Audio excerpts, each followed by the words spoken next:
Hello, I'm Steven Roy Goodman, host of Higher Education Today, a production of the University of the District of Columbia.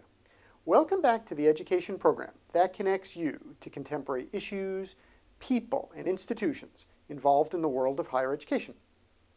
Today we'll be talking with former Senator Richard Lugar about college students and engagement in international affairs.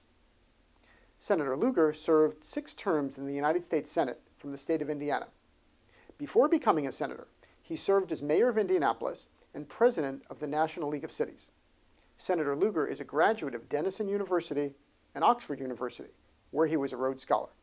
Welcome, Senator. Well, thank you very much, Steve. Well, we're so delighted you could be here.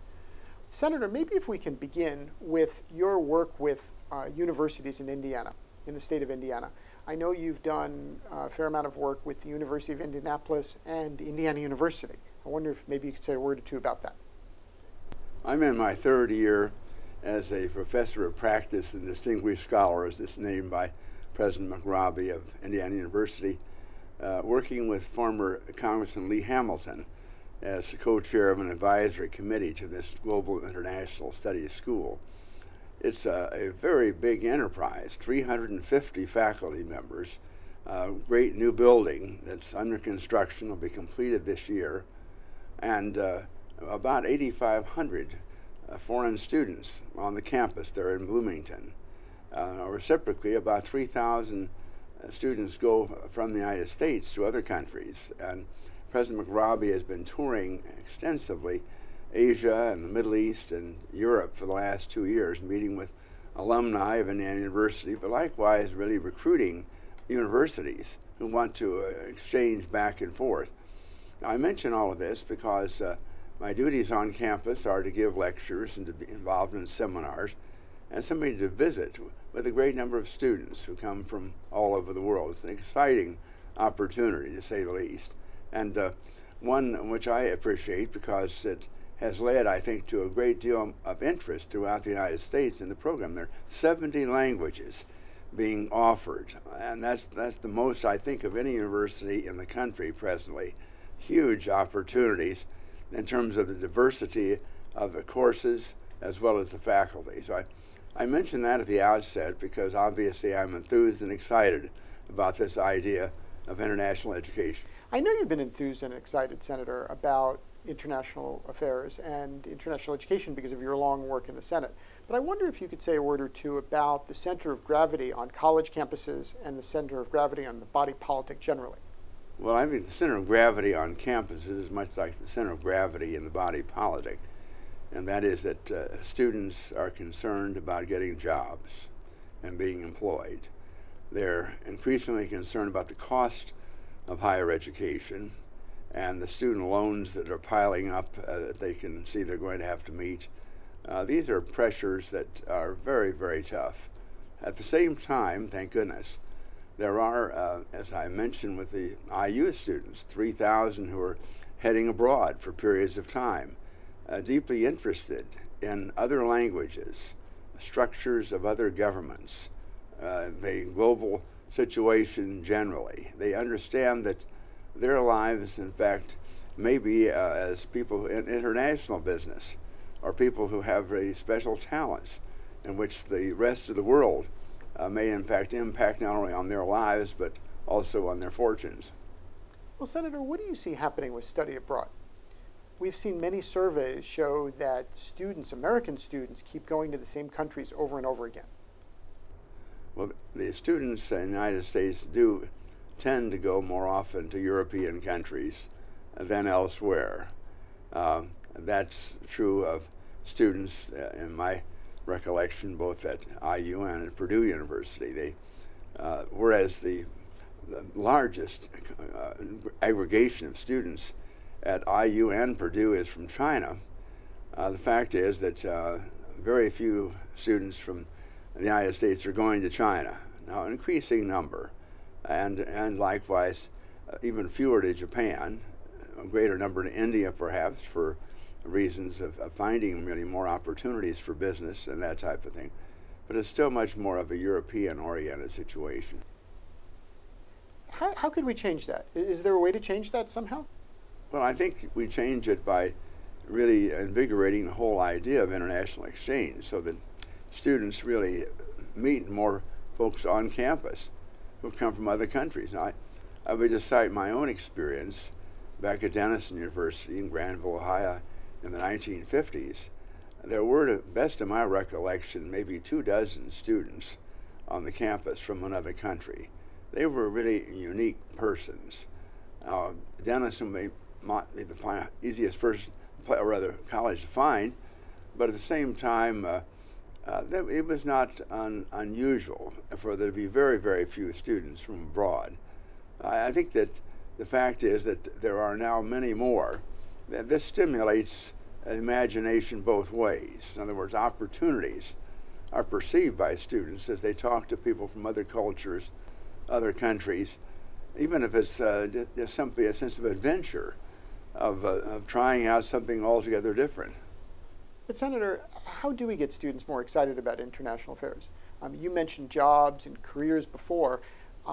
I wonder how it's possible to get students interested in broader societal questions like food security, like nuclear nonproliferation, when students are rightly focused on, can I get a job tomorrow morning? And am I going to be able to pay back the loans that I'm taking to go to school? Well, I don't think we're going to be able to obviate the need for the job tomorrow morning, but at the same time, the possibilities really of talking, as you suggest, about food security are tremendous. The fact is that the world really will have to be fed. Only so many acres on this world, and many more people still going out there. So we're involved in all sorts of experiments in the United States on how to grow more crops. As a family farmer, and I still manage our 604 acres in Indiana, why, I've seen during my lifetime the yield of our corn crop go from 40 to 50 bushels to the acre, when my dad used to be very pleased with that, to 195 this year. Now that's on the same land during my lifetime due to changes in seed and fertilizer and all sorts of methods of soil management and so forth. This is an exciting proposition for many students who are involved in agriculture or even humane situations.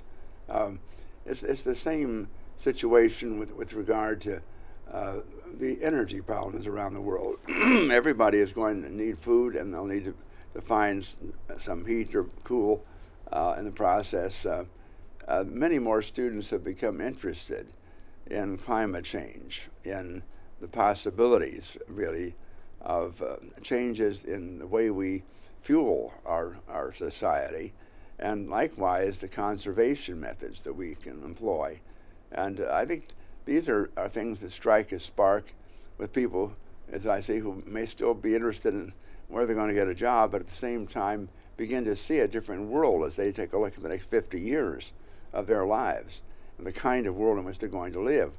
Will the people have food, or will they fight each other for the food? Or likewise, will there be enough fuel? Will there be enough water supplies? If we are not very thoughtful of how all of these resources are to be used. And these are serious societal issues. But if I can bring this to the issue of maybe the role of professors and politics. If you go back 100 years or so, think about Woodrow Wilson. Woodrow Wilson pretty much went from Princeton to the White House. And it seems that that would be an unusual path right now where, unfortunately, a lot of professors are talking about things, and I don't see a lot of people in Washington necessarily following what so many professors are saying on campus or off campus. How can we make it possible so that more students and more professors can impact contemporary public policy? Perhaps this is one reason why Indiana University was kind enough to ask me to serve and to talk about these issues, as does Lee Hamilton, and for that matter others, who are very, very gifted as they have built a faculty of people, some coming from the State Department, some ambassadors in the past. These are people who have really been living the situation and can be very stimulating to students, and the students enjoy visiting with because they believe they're authentic. They've been there and done that.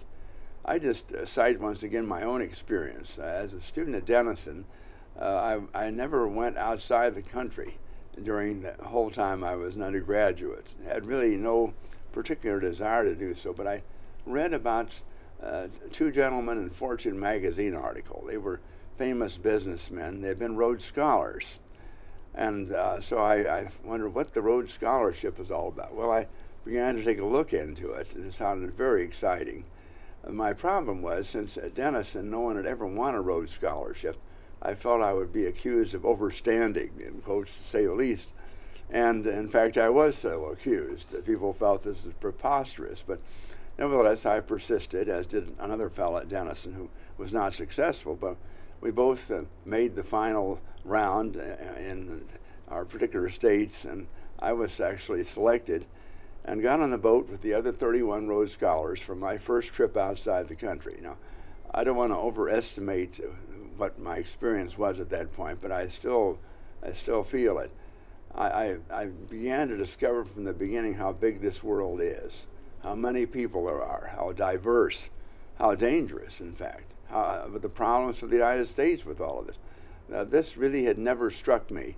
I might have read about it in college, but just the experience of being on the ground in another country, visiting with other people from all sorts of continents, traveling with Englishmen who could only use 50 pounds just after World War II, and sort of living their life, doing an exchange program in Aix-en-Provence, with my first year French, all that I had going for me at that point.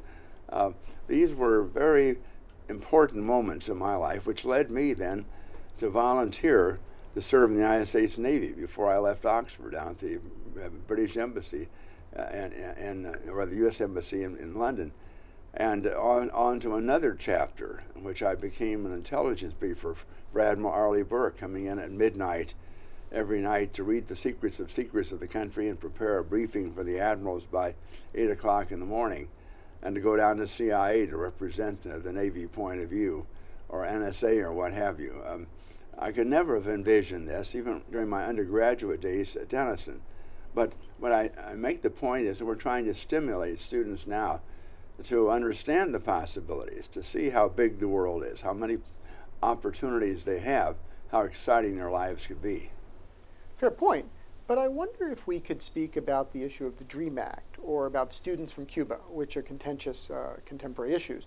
How do you see those two issues? And do you think that we should support the DREAM Act now? And do you think that we should encourage more Cuban students to come to spend time on our campuses?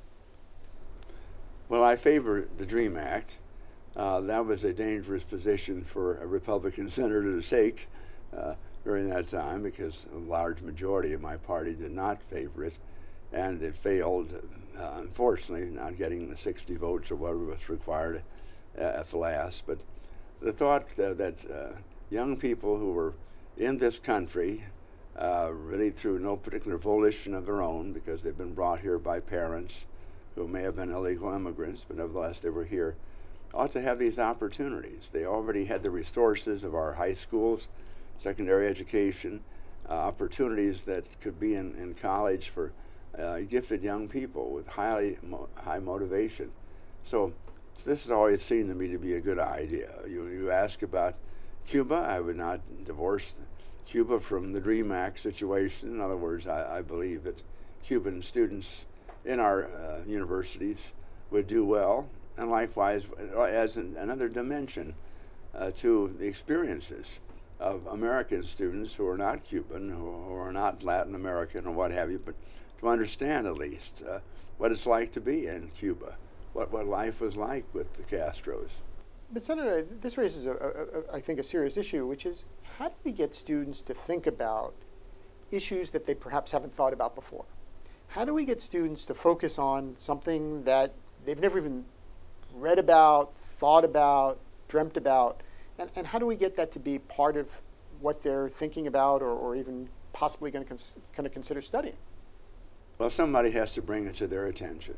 Now, as I mentioned in my own initiation of my Rhodes Scholar inquiry, it came from my own reading of an article in Fortune magazine. But we've got to do better than that. And this is why it's important, I feel, to be on the campus there in a university, or at the University of Indianapolis, where I have been likewise doing some coursework and some seminars with students, and likewise on a host of colleges all over America who have been kind enough to invite me to give speeches, but then to stay by, to talk to students, to work on students. In other words, some of us have got to spend a lot of time, and it's exciting to do so, in sort of missionary work, in trying to invigorate, to excite the possibilities of those who may be listening to us. But intellectually, how do you do that? How do you stimulate someone or excite someone about wanting to go down that path and to encounter ideas and to debate ideas and to seriously ponder ideas that perhaps they haven't done before? Well, that often happens in any classroom. If it's an open season and people can ask questions and go back and forth, why, with young people as well as older people, you will find a good number who find disagreement or who are not impressed the first round, who really want to follow through. But Senator, I meant students who are coming with quote-unquote anti-Western views to our campuses. How do we deal with students who are coming with those views onto our campuses? Well, I've mentioned earlier on these high school students who came with the YES program of the State Department that Ted Kennedy and I sponsored.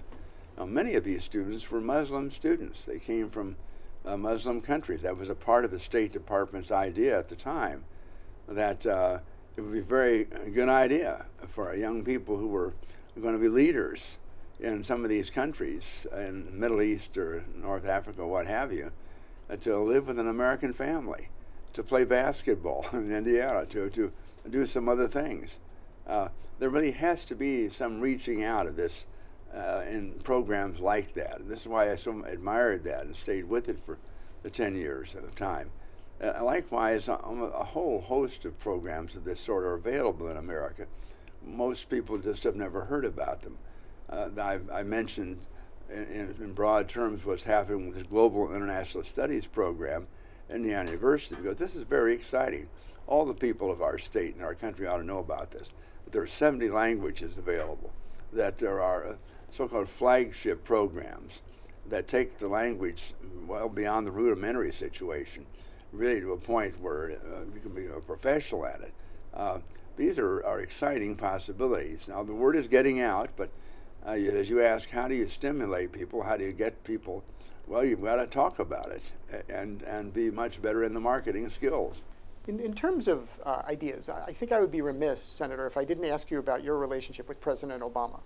And I know there's been a lot of discussion about that, and there was a lot of discussion about that in Indiana before your last election, about your relationship with President Obama and about the way that you both look at international affairs.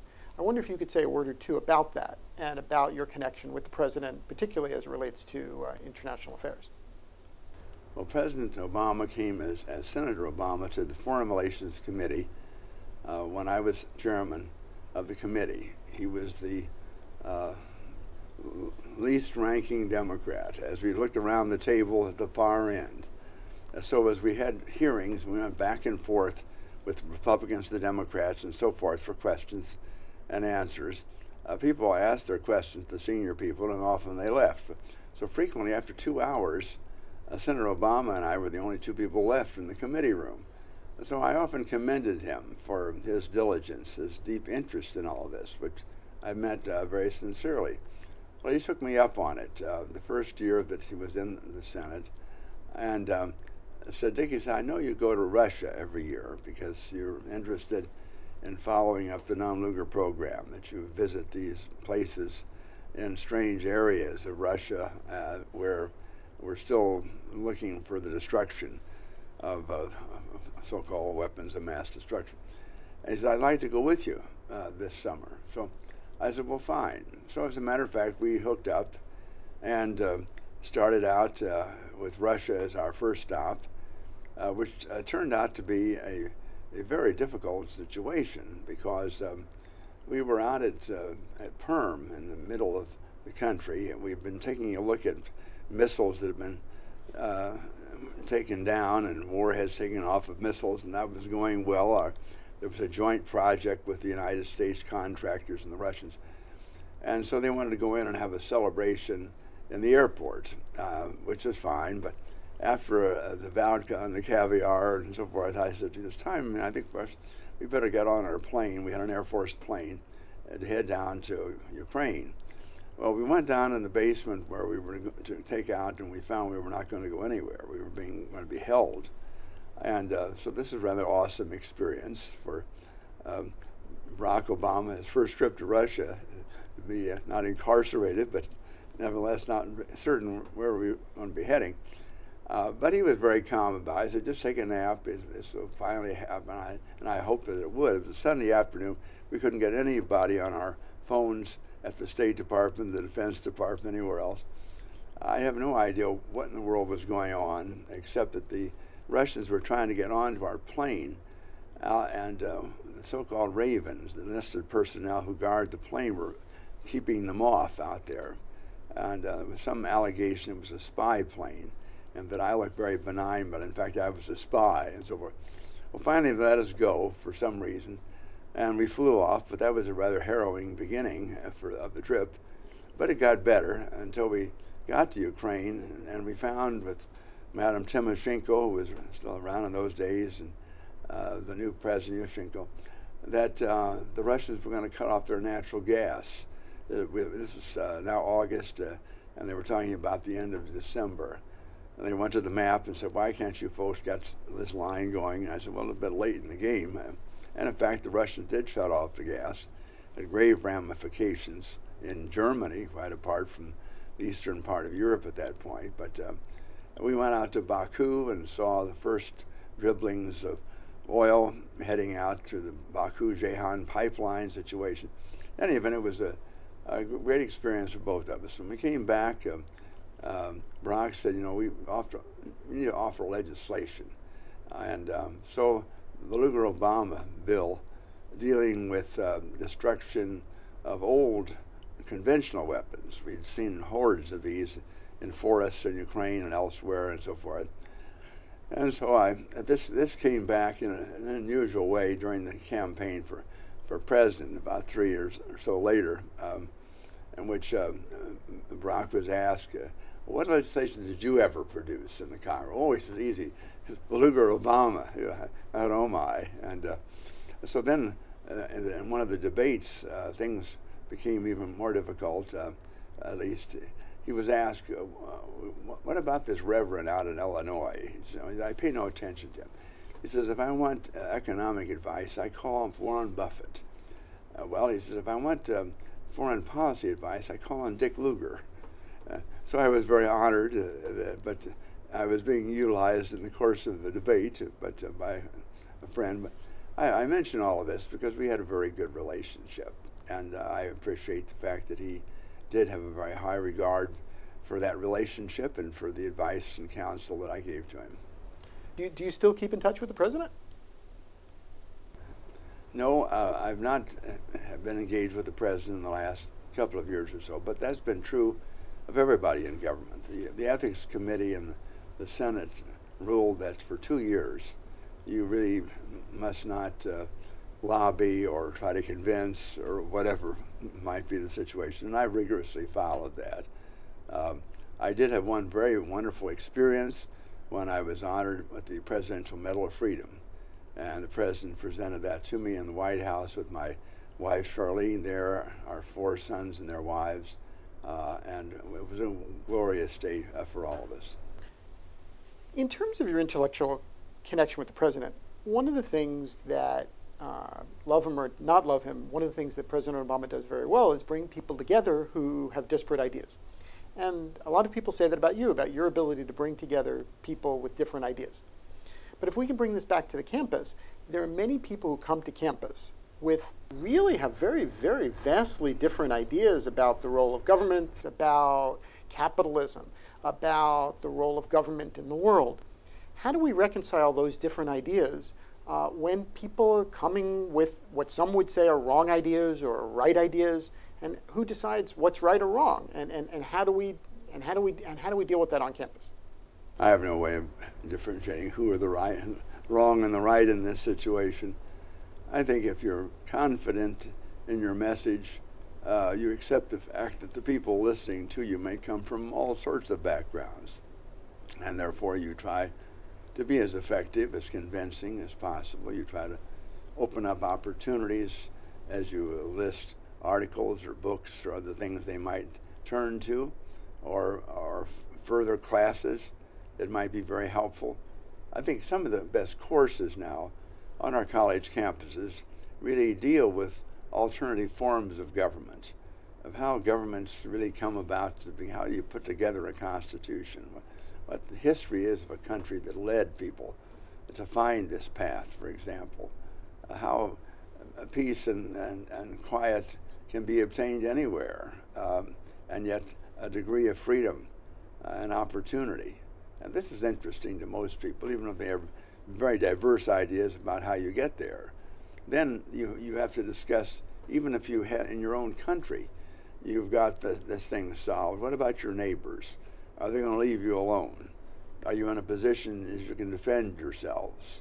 Not just militarily, but in terms of your commerce and travel and movement and so forth. In other words, you keep bringing up again and again the whole international flow, that we're a part of a lot of countries in a big world that have very diverse ideas, some dramatically opposed to each other.